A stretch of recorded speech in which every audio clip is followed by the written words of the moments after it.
हिंदू धर्म में किसी भी घरमकान या अन्य भवन का निर्माण कार्य शुरू करने से पहले नींव में चांदी से बना नाग और कलश दबाया जाता है। हालांकि कई लोगों का इसका मुख्य उद्देश्य मालूम ही नहीं होता। ज्यादातर लोग एक दूसरे को ऐसा करते हुए देखकर ही अपने भवन की नींव में नाग और कलश दबा देते हैं। लेकिन अनजाने में किया जाने वाला ये धार्मिक कर्म काफी शुभ और लाभदायक होता है।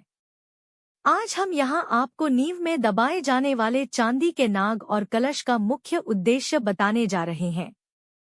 श्रीमद् भागवत महापुराण के 5वें स्कंद में लिखा है कि पृथ्वी के नीचे पाताल लोक है और इसके स्वामी शेषनाग हैं। भूमि से 10,000 योजन नीचे अतल, अतल से 10,000 योजन नीचे वितल, उससे 10,000 योजन नीचे सतल है। इसी क्रम से सभी लोक स्थित हैं। अतल, वितल, सतल, तलातल, महातल, रसातल, पाताल, ये सातों लोक पाताल स्वर्ग कहलाते हैं। इन लोकों में भी काम, भोग, ऐश्वर्य, आनंद, विभूति विद्यमान है।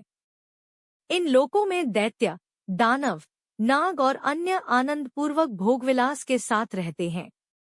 इन सब पातालों में अनेक पुरियां प्रकाशमान रहती हैं। इनमें देवलोक की शोभा से भी अधिक वाटिका और उपवन है। पाताल लोक में सूर्य आदि ग्रहों के न होने से दिनरात्रि का विभाग नहीं है।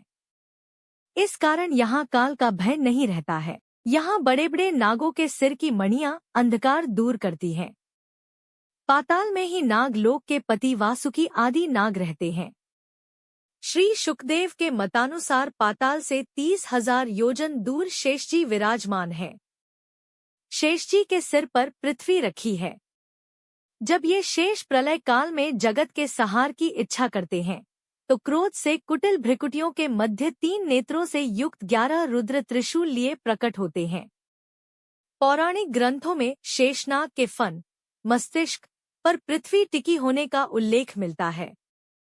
श्रीमद् भागवत गीता के 10वें अध्याय के 29वें श्लोक में भगवान श्री कृष्ण ने कहा है, मैं नागों में शेषनाग हूँ। घरमकान या किसी अन्य भवन निर्माण में होने वाली नींव पूजन का पूरा कर्मकांड इस मनोवैज्ञानिक विश्वास पर आधारित है कि जैसे शेषनाग अपने फन पर संपूर्ण पृथ्वी को धारण किए हुए हैं, ठीक उसी प्रकार मेरे इस भवन की नींव भी प्रतिष्ठित किए हुए चांदी के नाग के फन पर पूर्ण मजबूती के साथ स्थापित रहे।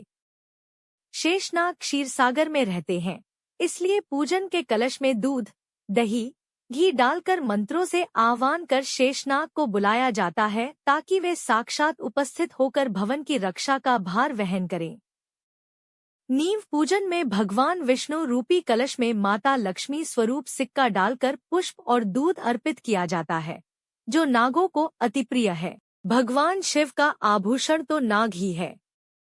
इसके अलावा प्रभु श्री राम के छोटे भाई लक्ष्मण और भगवान श्री कृष्ण के भाई बलराम शेषनाग के अवतार ही माने जाते हैं। इसी विश्वास के साथ नींव पूजन में चांदी का नाग और कलश दबाने की यह प्रथा जारी है।